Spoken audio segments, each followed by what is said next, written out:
ni la pluie de truisme sur les vertus du dialogue social, ni celle des poncifs sur l'amour qu'on doit se porter entre partenaires sociaux, ne nous font perdre de vue l'essentiel. Dorénavant, si votre processus aboutit dans le domaine social, la loi n'est plus la loi et elle n'a pas le dernier mot puisqu'un simple accord d'entreprise, voire d'établissement à l'intérieur d'une entreprise, peut la défaire. Le principe de faveur qui a animé tout le droit social depuis le début est inversé. Nous voici revenus, mon cher collègue, à cette époque du XIXe siècle que vous évoquez. Car la bataille pour le Code du droit du travail a commencé le 14 mars 1896, lorsque le député socialiste Arthur Groussier, qui était assis ici, à côté de Jean Jaurès, déposa pour la première fois une loi qui proposait que l'on codifie les questions sociales.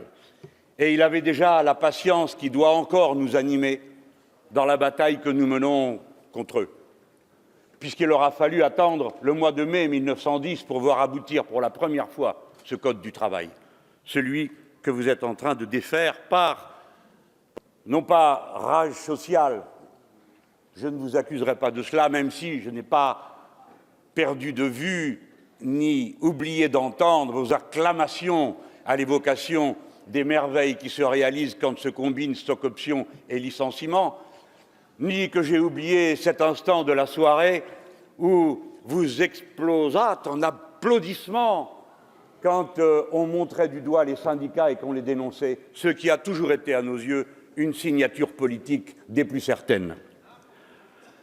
Non, vous croyez sincèrement que moins il y a de droits, plus le marché, par la main invisible qui le travaille, va allouer correctement les biens et le marché va permettre que se développe la production. Vous vous trompez de siècle.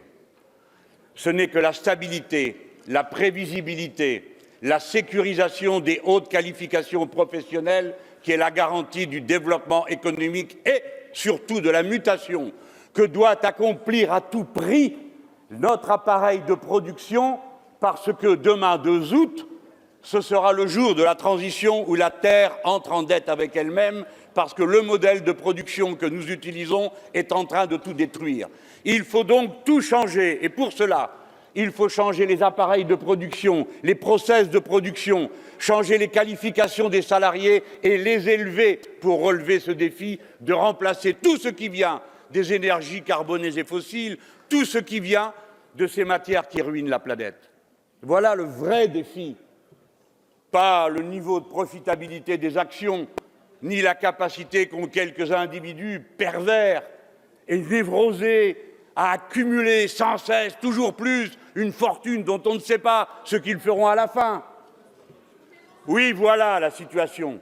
Nous avons le droit de ne pas nous réclamer de la même vision du monde. Je la développe jusqu'aux comportements individuels. Voilà le fond de l'affaire. Prévisibilité, stabilité, planification écologique, élévation du niveau des qualifications. Voilà ce qu'est une industrie et une activité économique moderne, du moins telle que nous le comprenons.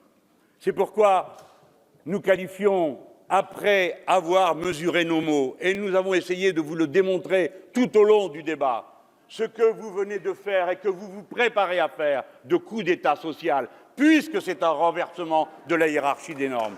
Et dans ces conditions, c'est avec conséquence et respect de ce que nous disons nous-mêmes que nous vous l'annonçons. Nous ne vous lâcherons pas un mètre de terrain aussi longtemps que la discussion et le rapport de force seront possibles. Ce qui ne se règle pas à l'amiable se réglera dans les rapports de force. Nous ne lâcherons rien. Nous appelons à rejoindre l'appel des syndicats. Nous appelons à manifester le 23. Et nous disons aux braves gens, à ceux qui n'ont que leur travail,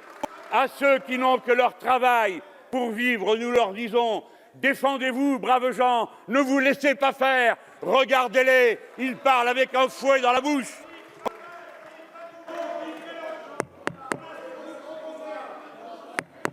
Non, ça s'appelle la démocratie, ce que je propose. Veuillez conclure, Ben M. oui, Mélenchon. C'est bête, hein, bulletin de vote et manifestation.